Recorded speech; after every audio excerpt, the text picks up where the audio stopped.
pessoal! Hoje o tema da nossa aula de ciências é sobre misturas. Nós podemos ver várias misturas no nosso dia a dia. Vou dar o exemplo da água, a água que nós bebemos. Nós vimos lá na estação de tratamento de água que nós fizemos aquela visita online, aquele tour, né? Aquele passeio que nós fizemos. Nós vimos as etapas do tratamento de água e vimos que na água, a água que é captada, ela é acrescentado algumas substâncias para ela se tornar límpida e boa para o uso, né? Para o nosso uso, para o consumo. Então, a água ela não é pura. Ela, para ficar própria para o consumo, ela precisa ser acrescentada algumas substâncias como cloro, flúor, para poder deixar ela própria para a gente consumir, para a gente beber, para a gente tomar banho, para a gente poder usar.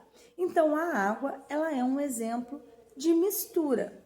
Vocês vão ver aí no livro de vocês os componentes, o rótulo de uma garrafa de água e os componentes que tem ali. E vão perceber que não é somente água.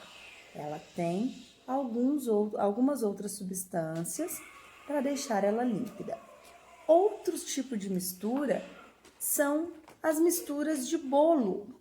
A gente viu lá na nossa festa, no nosso arraiá cultural, tinha bolo, tinha pipoca, tinha um monte de outras gostosuras. E o bolo é um exemplo de mistura. Para vocês fazerem um bolo, vocês têm que pegar vários ingredientes e misturá-los até que vire uma mistura homogênea, onde a gente não consegue separar os ingredientes. E aí coloca o bolo para assar e vira aquela delícia. Nós temos dois tipos de misturas. A gente já viu isso lá no início do ano, quando a gente estava trabalhando na atividade maker de bolha de sabão. Espero que vocês se recordem. A gente fez uma pesquisa lá no laboratório de informática sobre os tipos de mistura. A mistura homogênea e a mistura heterogênea. A mistura homogênea é quando a gente pega duas ou mais substâncias, mistura, e essa mistura ela vira uma coisa só.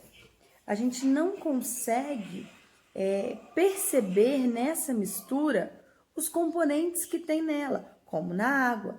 Quando a gente pega uma garrafa de água, a gente só vê a água. É o exemplo de uma mistura homogênea. A gente não consegue perceber, a gente não consegue separar os outros componentes, as outras substâncias que tem na água. Um exemplo de mistura homogênea também é essa mistura do bolo que eu tinha falado. Quando a gente pega todos os ingredientes e mexe e mistura, bate o bolo, vira uma massa só. E depois de misturado, a gente não consegue mais saber quais são os ingredientes que tem ali dentro, porque eles se misturaram, já não dá mais para a gente diferenciar o que é o que. Agora, um exemplo de mistura heterogênea, uma sopa, uma feijoada, que a gente, quando olha, a gente sabe o que tem ali. No exemplo da sopa, a gente consegue ver o macarrão, a carne, os legumes. No caso da feijoada, a gente consegue ver o feijão, as carnes. Então, é uma mistura heterogênea. Misturou aqueles componentes e mesmo depois de mexer, a gente consegue separar, consegue visualizar o que tem ali. Olhem aí uma mistura de bolo. A gente consegue ver somente a massa única, né? A gente não consegue perceber o trigo, o ovo, o leite, porque eles já estão todos misturados, ficaram homogêneos. Nesse aí é uma feijoada e a gente consegue perceber o feijão, a água, o tempero, a carne, dá para separá-lo.